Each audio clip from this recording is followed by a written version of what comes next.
Mengampuni bagi banyak orang bukanlah suatu perkara yang mudah. Ketika kita disakiti, dikecewakan, difitnah, dan sebagainya, terkadang bagi kita melepaskan pengampunan terasa begitu berat. Sangat berbeda antara kehidupan orang yang mengampuni dan tidak mengampuni. Ketika kita tidak bisa mengampuni orang lain, maka 1. Kesalahan kita tidak diampuni Tuhan, Matius 6 ayat 15. Tetapi jikalau kamu tidak mengampuni orang, Bapamu juga tidak akan mengampuni kesalahanmu. Tidak mau mengampuni berdampak buruk terhadap hubungan kita dengan Tuhan, kesalahan kita tidak akan diampuni pula, sia-sialah kita berdoa. Karena itu bereskan dulu hal yang mengganjal hati kita sehingga kita membangun hubungan baik dengan Tuhan, Markus 11 ayat 25. Dan jika kamu berdiri untuk berdoa, ampunilah dahulu sekiranya ada barang sesuatu dalam hatimu terhadap seseorang, supaya juga Bapamu yang di sorga mengampuni kesalahan-kesalahanmu.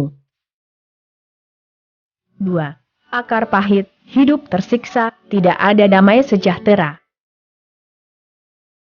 Orang yang tidak mengampuni menyimpan kepahitan dalam hatinya. Hidupnya tidak tenang, menderita, tidak ada sukacita. Bahkan ketika beribadah sekalipun terasa berat. Kehidupan orang yang tidak mengampuni terasa suram dan tiada kebebasan, sebab untuk bahagia selalu ada ganjalan di hati.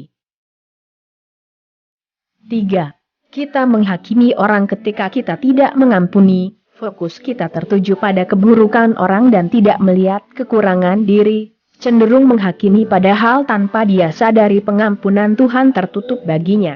Marilah kita saling mengampuni bukan saling menghakimi. 4. Membuka diri terhadap banyak dosa bermula dari tidak mengampuni, selain kita menutup diri bagi Tuhan kita juga membuka diri terhadap banyak dosa.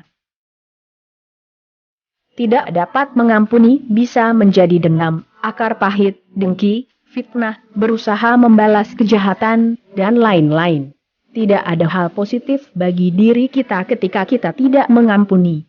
Menyimpan dendam dan amarah hanya akan berdampak buruk bagi diri sendiri maupun orang lain. Selagi sempat, jangan biarkan kehidupan kita dikuasai dosa. Walaupun mungkin berat, namun belajarlah untuk mengampuni. Jangan menuntut pembalasan namun ampunilah orang. Pembalasan adalah hak Tuhan dan bukan hak kita.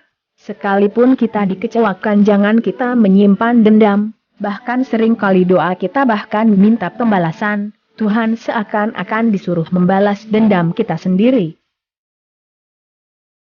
Kasihilah orang lain termasuk musuh kita, sebab itu yang dikehendaki Tuhan di hidupmu. Kesalahan orang biarlah menjadi urusan dirinya dengan Tuhan, urusan kita hanyalah mengasihi dan mengampuni.